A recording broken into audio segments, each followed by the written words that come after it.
Well, welcome, folks, and thanks for joining. What I wanted to talk about today is very apropos with respect to what we are doing in our IT working groups within ONUG or in SD-WAN 2.0. One of the major use cases in SD-WAN 2.0 is to basically provide, ease of use for multi-cloud. Basically, multi-cloud attachment, multi-cloud migration, and usage within the enterprise network.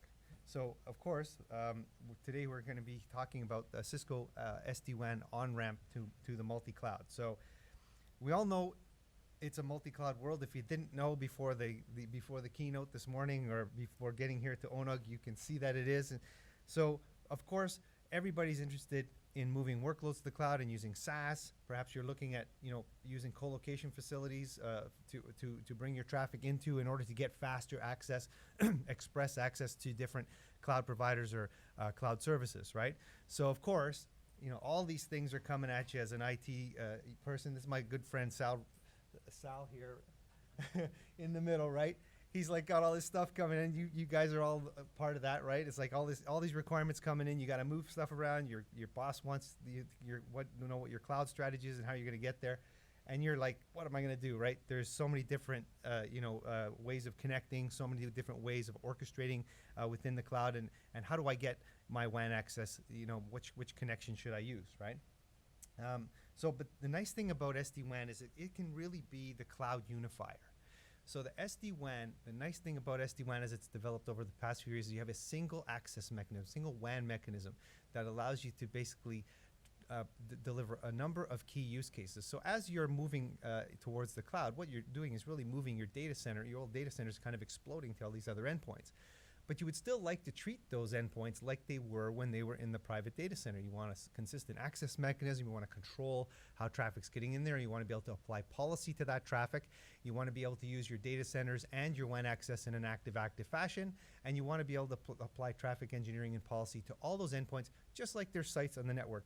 And that's the power that SD-WAN can bring to you, is that unified policy architecture and that unified traffic engineering system that allows you to connect all of these different clouds. So today we're going to talk a little bit about solutions that allow us to bridge the gap to colocations from companies like Equinix. We're going to talk about how to optimize SaaS, and then access to Amazon, Microsoft Azure, and Google, all with the same type of access mechanism.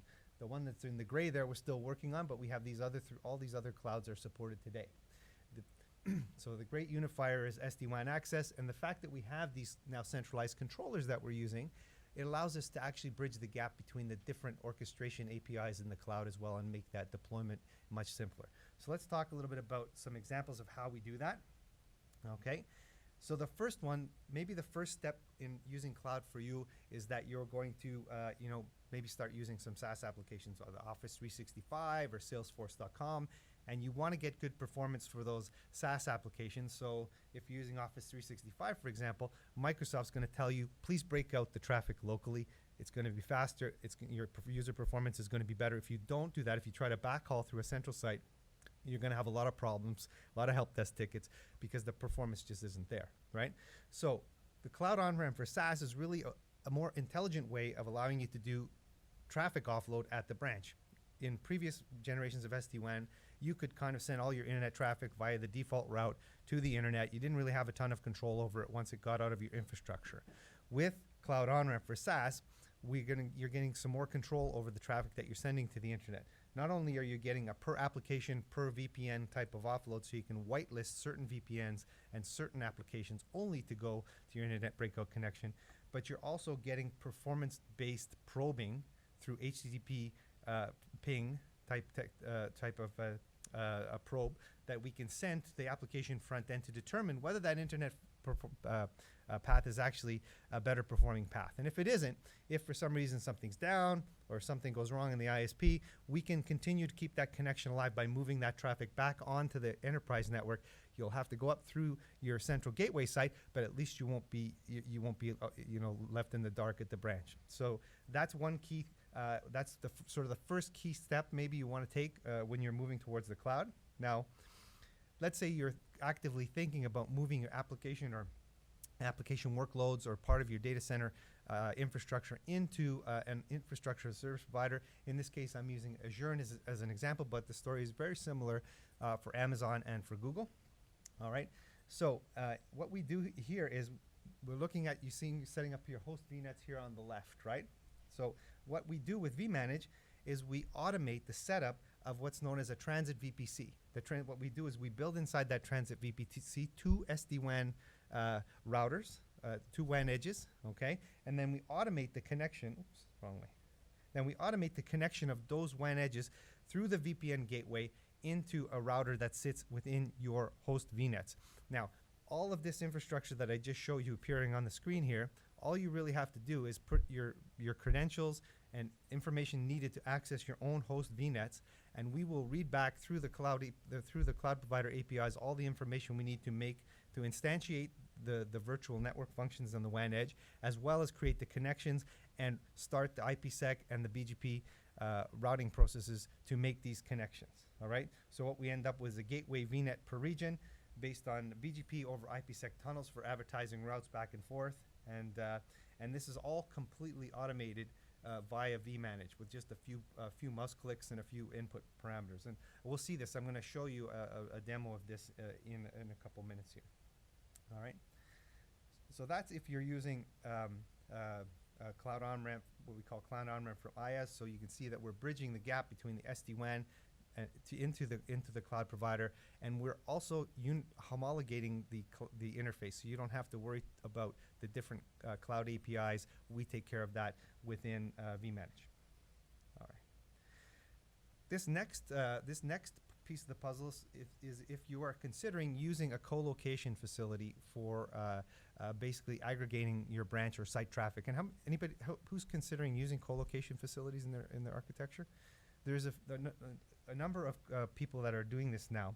And the idea here is we have this a product called the Cloud Dock for Co-Location, and what that is basically a packaged set of servers and switches that allows you to build infrastructure inside Equinix that you own, and it can be managed and provisioned through the vManage system. So this allows you to do infrastructure management. It's built in a pod-like structure, right? With automated resource management that's built into the vManage tool, so you can control the infrastructure itself. Then we have a number of automation capabilities for service chain management with routing, security, WAN optimization, and load balancing services that you can create in a service chain. And this is all templated with workflows, a templated workflow and deployment model. Okay? If you take a look at architecturally what this kind of looks like, you can see in our region colo, you will basically rack out this package that we give to you, connect it up, and then basically use Cisco vManage to configure it. Once it's configured up and running in the network, you use vManage to set policies to direct traffic there, and basically direct the SD-WAN will direct the traffic through those service chains, allowing you to connect out the back end or the service side to the various direct connect that you have to the SaaS and other places that you need to go in the network. All right, so let me now move to the demo. Okay. So what I did to keep us on time, because we don't have a lot here, is I recorded the demo. And so what we'll do now is we'll kind of just walk through and listen, and you can see all three. For this demo, we're going to evaluate 3 cloud enablement technologies available in the Cisco SD-WAN solution: Cloud On-Ramp for SaaS, Cloud On-Ramp for IaaS, and Cloud On-Ramp for co-locations. Let's assume that you are the network administrator for customer ABC. You recently rolled out Cisco SD-WAN to all of your locations and are now making a targeted effort towards moving to the cloud. As a first step, you've decided to take advantage of various SaaS applications like Microsoft Office 365. To see how Cisco SD-WAN can improve your Office 365 application experience, let's configure the Cloud On-Ramp for SaaS feature. From the configuration menu, choose Cloud On-Ramp for SaaS.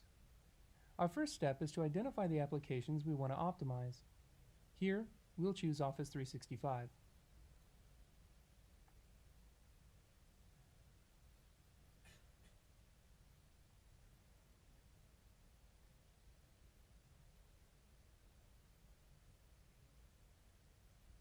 Next, we need to specify which sites have directly attached internet circuits to use for accessing Office 365. In this case, we'll choose branches 100 and 200.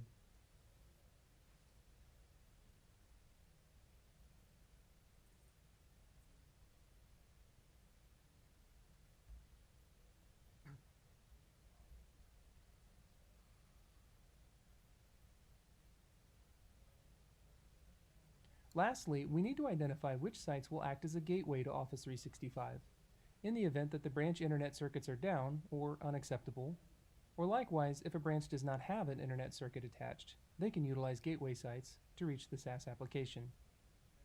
Here, we will select our data centers, 10 and 20.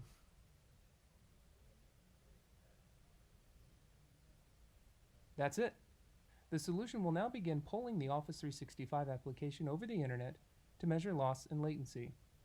After about 60 seconds, you will notice quality of experience scores beginning to appear in the Applications tab of Cloud on Rent for SaaS.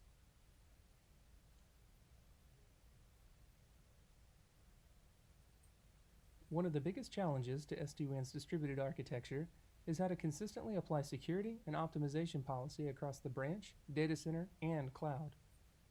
In the pre-SD-WAN days, one of the great things about centralized WAN architecture was that it was easy to inflict policy on traffic coming into or going out of the organization, since it all aggregated through a few internet connections.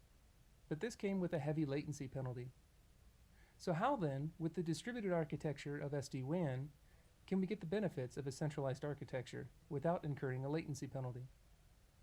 To solve this problem, you've decided to explore the Cisco SD-WAN Cloud on Rent for Colocation feature. By extending your SD-WAN fabric into regional carrier-neutral facilities, you can get the best of both worlds, both high-speed, low-latency access into your cloud service providers, and the ability to inflict policy on your users aggregating through that facility. From the configuration menu, choose Cloud on Rent for Colocations.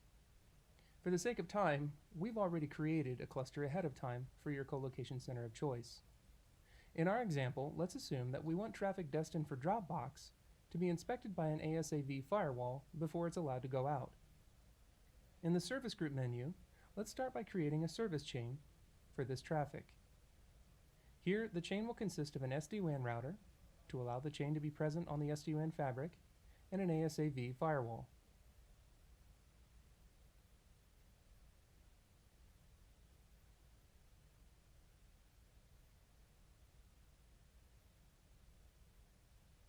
It's also important to note that this feature is open to any third-party applications.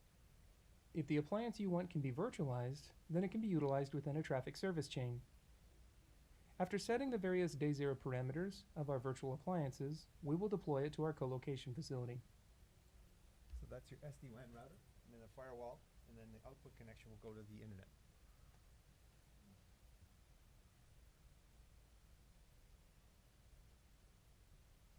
We're just loading up the images for the VNFs right there. That's the CloudFront? Hmm? That's CloudFront? Not CloudFront, no. So setting up the initial conditions for all the VNFs, and away you go.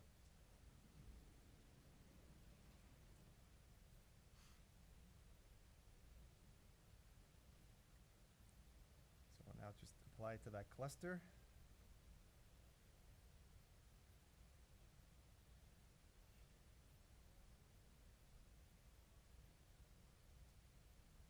Lastly, So we'll that create a basically sets centralized up that policy to cluster push to do traffic those through this things. service chain.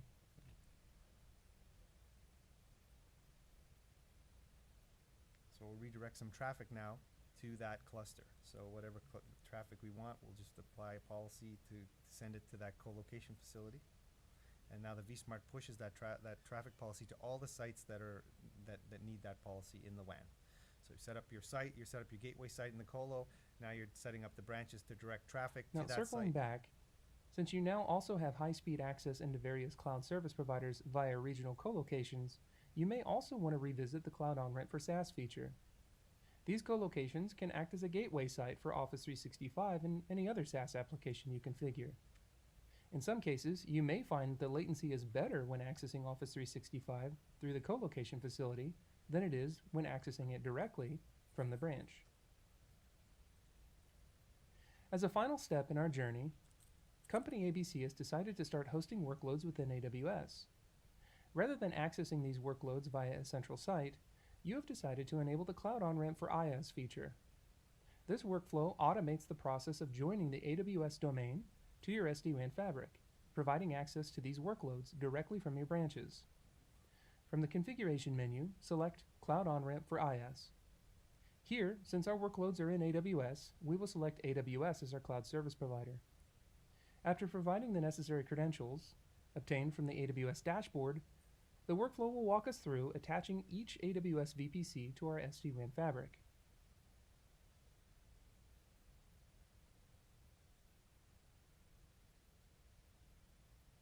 So now it's off reading all your VPCs in, and it's going to create that transit VNet infrastructure within AWS to connect everything up.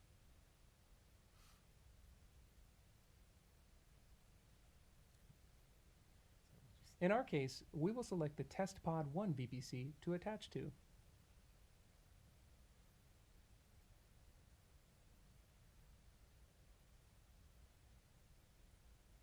When finished, the solution will begin the process of automatically building a transit gateway, instantiating virtual routers, and connecting these VPCs to your SD-WAN fabric.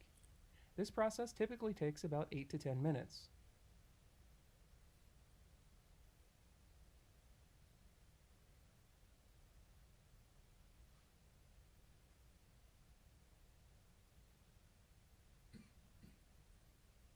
We're not going to wait the whole 8 to 10 minutes, don't worry.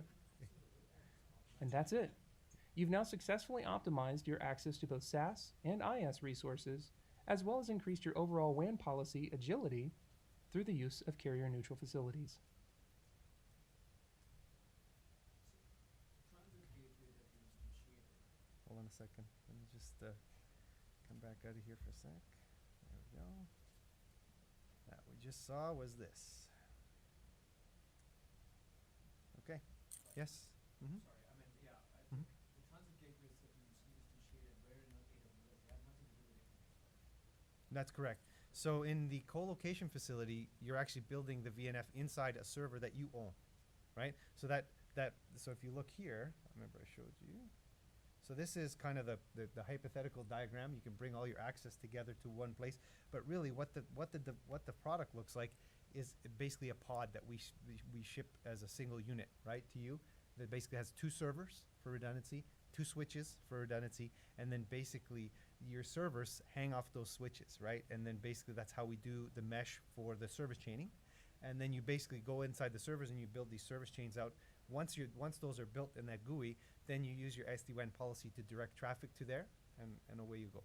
Right, and this one, in this use case, again, Equinix, I believe, offers complete virtualization as well. They do, yeah. So you support that as We aren't supporting that yet, but not yet, but that could be done in their infrastructure once we get that support, and the APIs calls and all that, yeah.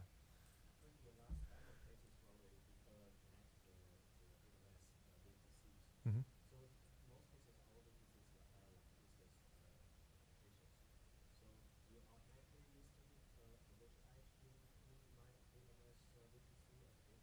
So what we do is we build that transit VPC, which I showed you here. So we build this, right?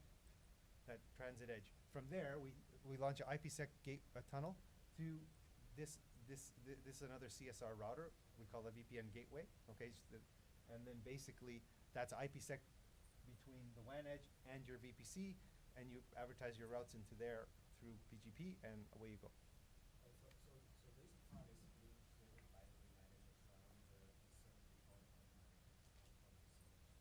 This part here and this part here is all within AWS, and we create all that stuff inside AWS. So now, from the internet, you can access the WAN edge directly, right? You basically can go from sites on the internet here, right to the WAN edge. That's built in AWS. You do not go through a central site in your architecture to do that. Okay, so you don't have to go from your branch to your data center and then to AWS. You're going from your branch directly to this AWS. These WAN edge IPs are advertised public IPs into the internet, so you can get access to it. I noticed the transit VPC that you instantiated, Mm-hmm. that's like an IaaS instance that you just instantiated using, I saw that you put in the password and the key. Yes. So, I mean, it's just a curious question about how come there's no payment? There is payment. There wasn't That's still payment, it was all just of password. yeah no all of that stuff then becomes part of your infrastructure, and when you go into your dashboard at AWS, you're going to see the CPU charges for those devices. Okay, so Yeah. the fact that Cisco software instantiated a VPC for you, Yeah. I mean, that's going to reflect back in your AWS. Correct, because that transit we call that transit VNet, but that's essentially another VPC that you essentially own. Yeah, yeah, yeah. Okay. Mhm.